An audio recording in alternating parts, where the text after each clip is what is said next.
Hey everyone, this is Ben with RegisteredNurseRN.com, and in this video I'm going to talk about the salary for occupational therapists. Now, I just completed a couple of videos on occupational therapy aides and assistants, so you may want to check those out. And in this video, I'm going to talk about what this profession does, the job overview, and the education requirements.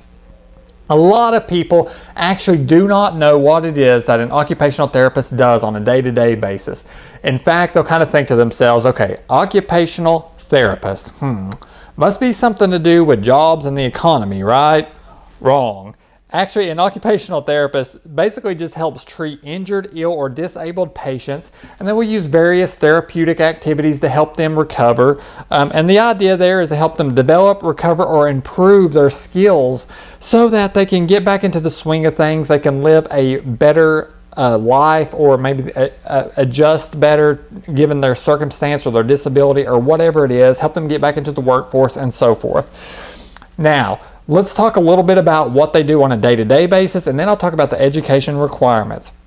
So these are some things that an occupational therapist may do on the job. They will observe patients doing tasks, ask them questions, and review their medical history. They will also evaluate a patient's condition and needs, develop a treatment plan for those patients, and kind of project some activities and create some goals and accomplishments that they want to accomplish there with that patient.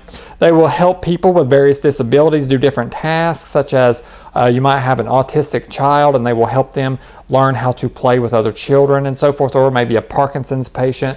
They will help them learn how to eat and feed themselves better, things like that. They will demonstrate and teach exercises for people with stiff joints or who have maybe had a disability or something and they're trying to recover from that. They will also educate a patient's family and teach them how to help accommodate the patient. They will also recommend specialized equipment, such as someone that maybe needs a walker or something like that, and they will train and teach the patient how to use that. And they'll also assess and record the patient's activities and report that to the doctor or physician and help them out.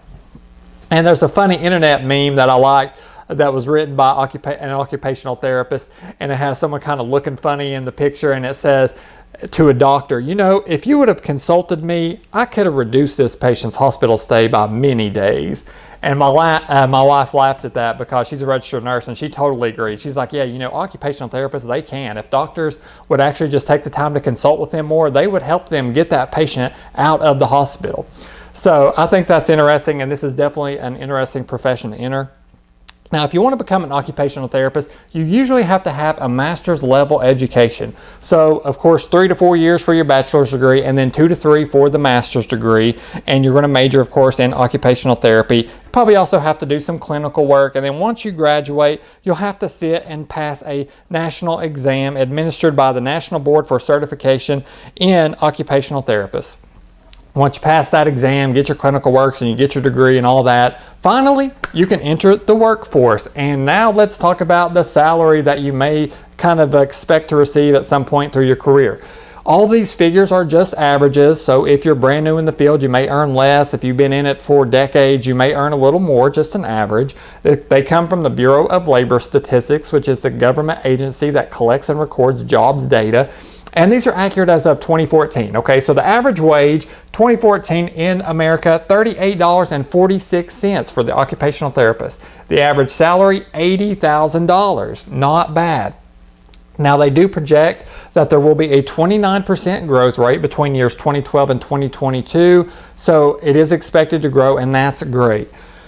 Now, let's talk about the industry with the highest level of employment. Where do people with this type of profession tend to work? Well, offices of other health practitioners came in at number 1 with $82,460 as the average salary. General medical and surgical hospitals, $78,950. And then elementary and secondary schools came in at number 3 at $70,430. What about the top paying industry? Who is paying the biggest bucks for this type of profession? Scientific research and development services, believe it or not, at $115,320. Home health care services came in at number 2 with an average of $90,070. And then nursing care facilities at $86,750. What were the top paying states for this profession? Nevada comes in at number 1 at $107,750. California, number 2 at $89,740. And then New Jersey, number 3, $89,710. The lowest paying state, North Dakota at $63,070. South Dakota at $64,260, and then Maine had the third lowest average at $65,510. And I will put a link to an article on our website in the description of this video below. If you want to see the average for all 50 states, if your state wasn't mentioned here, so you can check that out if you want. So that's a little bit about occupational therapists. Definitely an interesting career. A lot of people don't know about it, but it's definitely a very needed profession within the healthcare industry. Thank you so much for watching. You may want to consider subscribing to our channel, and have a great day.